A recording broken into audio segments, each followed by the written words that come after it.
बिस्मिल्लाहिर्रहमानिर्रहीम। अस्सलाम वालेकुम। मैं हूं गुलफाम चौधरी। आप देख रहे हैं मेरा फेसबुक पेज और यूट्यूब चैनल। पाकिस्तान की सियासत में अहम तरीन डेवलपमेंट हो रही हैं और मुसलसल डेवलपमेंट्स मुतवक्के हैं। यकीनी तौर पर जो पाकिस्तान के हालात हैं वो यकसर बदलने जा रहे हैं और बड़ी बड़ी तब्दीलियाँ मुतवक्के हैं।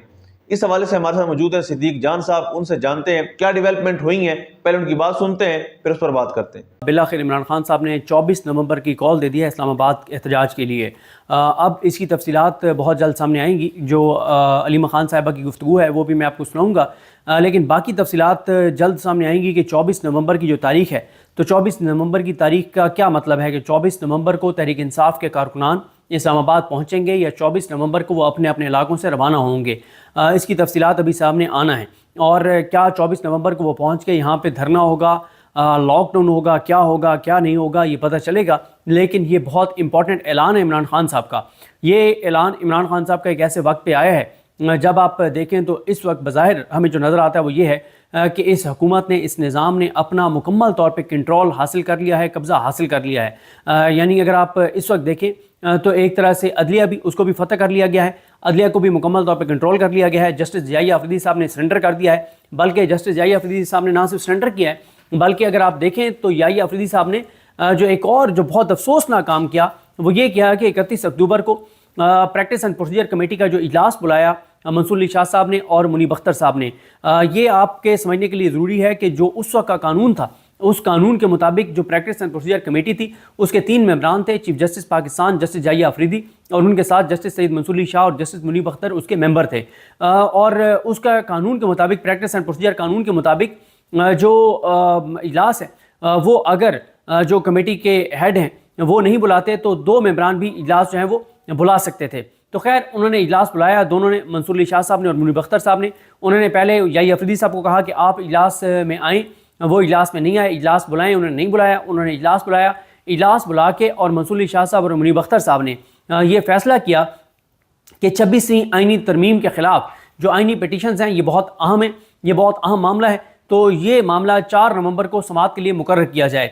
लेकिन याहिया अफरीदी साहब ने बजाय 31 अक्टूबर वाले उस इजलास पे अमल दरामद करने के उन्होंने क्या किया, याहिया अफरीदी साहब ने 2 नवंबर को हफ्ते के दिन याहिया अफरीदी साहब ने 5 नवंबर मंगल के दिन के लिए जुडिशल कमीशन का इजलास बुला लिया। हालांकि ये पूरे पाकिस्तान को पता था, बच्चे बच्चे को पता था, जिसका एवरेज IQ लेवल है उसको भी पता था कि जुडिशल कमीशन में हुकूमत के वोट ज़्यादा हैं। उसके बावजूद याहिया अफरीदी साहब ने जुडिशल कमीशन का इजलास बुलाया और वहाँ पे अब अल्लाह की ज़ात बेहतर जानती है कि उन्होंने असूली तौर पे हुकूमत के मौक़िफ़ की मुखालफत की या ये एक तयशुदा हिकमत अमली थी कि मेरे वोट से फ़र्क तो पड़ना नहीं है, हुकूमत के वोट तो वैसे पूरे हैं, तो मैं मंसूर अली शाह और मुनीब अख्तर के साथ खड़ा हो जाऊँ कि मैं तो हुकूमत के साथ नहीं खड़ा।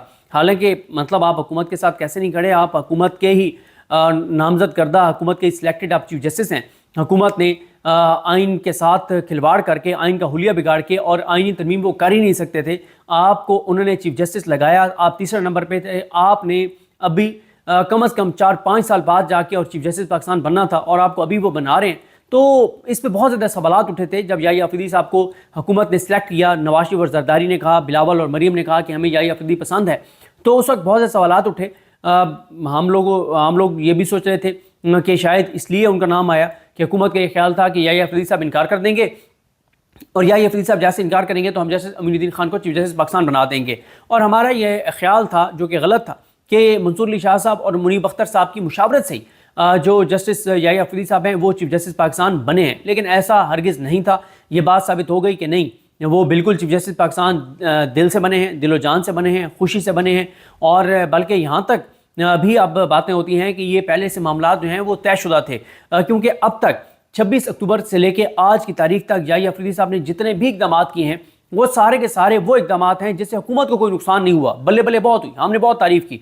मसलन उन्होंने रिसर्चर्स वापस बुला लिए, जो रिसर्चर्स वापस भेजे गए थे। उन्होंने ADR कमेटी का हेड दोबारा मंसूर अली शाह साहब को लगा दिया। उन्होंने आते ही फुल कोर्ट मीटिंग बुलाई, उन्होंने फुल कोर्ट मीटिंग बुला के और उसके बाद उन्होंने प्रैक्टिस एंड प्रोसीजर कमेटी से अमीनुद्दीन खान साहब को निकाल के मुनीब अख्तर साहब को डाला। लेकिन उस पर फिर क्या हुआ, हुकूमत ने कानून बदल दिया, बात ख़त्म हो गई। याहिया अफरीदी साहब का जो पहला काम था वो 26वीं आइनी तरमीम की स्क्रूटनी थी, उसको जुडिशल साइड पे देखना था, उसका जायज़ा लेना था, उसकी पिटीशंस को लगाना था, जो कि याहिया अफरीदी साहब ने नहीं लगाई। तो इस वक्त अगर आप एक जो इमरान खान साहब ने कॉल दिया है इसको देखें तो एक ऐसे वक्त में इमरान खान साहब ने कॉल दिया है جب پاکستان کے اندر ایک مایوسی ہے، اور مایوسی یہ ہے کہ سب لوگوں کو نظر آ رہا ہے کہ حکومت جو کرنا چاہتی تھی، حکومتی ادارے جو کرنا چاہتے تھے انہوں نے کر لیا۔ انہوں نے سب سے پہلے 26ویں آئینی ترمیم کی۔ 26ویں آئینی ترمیم انہوں نے جس طرح سے چار دیواری کا تقدس پامال کر کے، لوٹے بنا کے، مینگل صاحب کی جماعت کے 2 سینیٹرز کو اٹھا کے، پی ٹی آئی کے لوگوں کو لوٹا بنا کے، پی ٹی آئی کے لوگوں کو اٹھا کے، جس طرح سے انہوں نے مطلب صبح فجر کے ٹائم جا کے اور وہ انہوں نے ترمیم کروائی، اور اس سے پہلے جو کچھ ہوا وہ آپ کے سامنے ہے۔ اور وہ ترمیم ہوئی۔ اس ترمیم کے بعد انہوں نے ایک پارلیمانی کمیٹی بنائی۔ پارلیمانی کمیٹی میں انہوں نے اپنے نمبر پورے رکھے۔ انہوں نے یحییٰ افریدی صاحب کو چیف جسٹس پاکستان لگایا۔ پھر یحییٰ افریدی صاحب نے اس کے بدلے میں انہوں نے جوڈیشل کمیشن کا اجلاس بلایا، انہوں نے آئینی بینچ بنوایا۔ یحییٰ افریدی صاحب نے نہ وہ اجلاس بلاتے تو حکومت بلا لیتی اجلاس، یہ کم از کم پتہ تو چلتا نا کہ حکومت نے جو ہے وہ بغاوت کی ہے سپریم کورٹ سے اور چیف جسٹس پاکستان سے۔ تو نمبر گیم حکومت کے پورے ہوئے۔ سب سے پہلا جس طرح سے میں آپ کو عرض کر رہا ہوں کہ کام یحییٰ افریدی صاحب کا 26ویں آئینی ترمیم کی درخواست لگانا تھا، جو کہ انہوں نے نہیں لگائی۔ اس کے بعد پھر ایک اور قانون میں تبدیلی ہوگی اور بتایا گیا کہ سروسز چیفز جو ہیں وہ اب 5 سال کے لیے ہوں گے، یعنی جس نے 2025 میں ریٹائر ہونا تھا وہ اب 2027-28 میں جا کے ریٹائر ہوں گے، اور جب وہ ریٹائر ہونے کے قریب ہوں گے تو 5 سال اور ان کو دیے جا سکتے ہیں۔ اور جو ریٹائرمنٹ کی حد تھی 64 سال وہ بھی ختم کر دی گئی، اور اس کو کر دیا گیا کہ تا حیات جب تک کسی کی زندگی ہے تو اس کو ایکسٹینشنز دی جا سکتی ہیں۔ اس طرح کی قانون سازی مسلم لیگ نون نے کر دی۔ اور دیکھیں یہ جو انہوں نے آئینی بینچ بھی بنایا، آپ میں ہم سب جانتے ہیں، ہر پاکستانی جانتا ہے، اور اگر کوئی یہ ویڈیو کوئی نون لیگ کا حامی سن رہا ہے تو وہ دل پہ ہاتھ رکھ کے بتائے، اللہ کو حاضر ناظر جان کر بتائے کہ یہ جو جسٹس امین الدین خان صاحب کو آئینی بینچ کا سربراہ بنایا گیا ہے، کیا یہ پاکستان کے لیے کیا گیا ہے؟ کیا یہ پاکستان کے لوگوں کے لیے کیا گیا ہے؟ کیا یہ واقعی زیر التوا مقدمات ختم کرنے کے لیے کیا گیا ہے؟ بھائی اس سے زیر التوا مقدمات کی تعداد بڑھے گی۔ کیوں بڑھے گی؟ اس لیے بڑھے گی کہ انہوں نے اب آئینی کیسز جو ہے وہ کہا ہے کہ 5 رکنی بینچ یا 6 رکنی یا 7 رکنی، یہ جو آئینی بینچ جو 7 جج سلیکٹ کیے ہیں یہ سنیں گے، تو اب ہر کیس جس میں آئین کے اوپر سوال ہے وہ جائے گا آئینی بینچ کے سامنے۔ وہ کیس جو پہلے 2 ججز بیٹھ کے بھی ڈیسائیڈ کر رہے تھے، جو ٹیکس میٹر تھا، جو پراپرٹی کا میٹر تھا، جو کوئی بھی اس طرح کا معاملہ ہے، اب جہاں پہ بھی آئین کے حوالے سے سوال اٹھایا جائے گا۔ اس حوالے سے ہمارے دوست ذوالقرنین اقبال نے بڑی اچھی بات کی کہ اگر سزائے موت کے خلاف کوئی سزائے موت کی سزا ہوتی ہے کسی کو ہائی کورٹ سے، اور وہ اس کے اوپر اپیل کرتا ہے، تو وہ بھی پھر اس آئینی بینچ کے سامنے ہی ایک طرح سے جائے گی۔ کیوں؟ اگر وہ اس میں کہتا ہے کہ مجھے آرٹیکل 10A کے مطابق فیئر ٹرائل کا حق نہیں ملا، تو پھر یہ تو آئین کا سوال اٹھ گیا نا۔ تو یہ تو پھر آئین کے حوالے سے دیکھنا ہے، پھر یہ تو امین الدین خان صاحب کے پاس جائے گا کہ وہ امین الدین خان صاحب جن کا کانسٹیٹیوشنل کیسز کے ساتھ دور دور کا کوئی تعلق نہیں تھا، جن کی کوئی ایکسپرٹیز نہیں ہے، جن کا کوئی معاملہ نہیں ہے کانسٹیٹیوشنل کیسز کا، ان کو کہا ہے کہ یہی کانسٹیٹیوشنل کیسز کو دیکھیں گے اور ان کو ہیڈ بنا دیا۔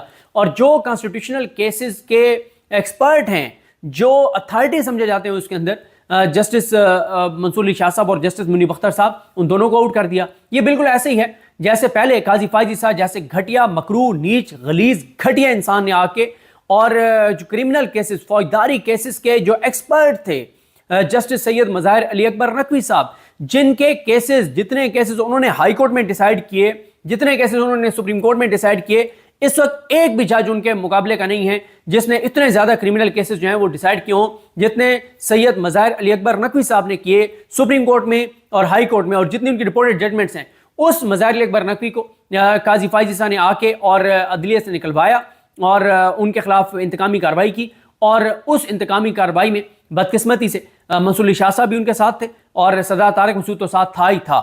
جی بالکل، جس طرح سے آپ نے صدیق جان صاحب کو سنا کہ آئندہ آنے والا جو ہفتہ ہے، یہ چند دن ہے، یہ پاکستان کی سیاست میں کتنے اہم ہیں، اور اس میں جو پاکستان کی سیاست ہے اس میں کتنی بڑی تبدیلیاں متوقع ہیں۔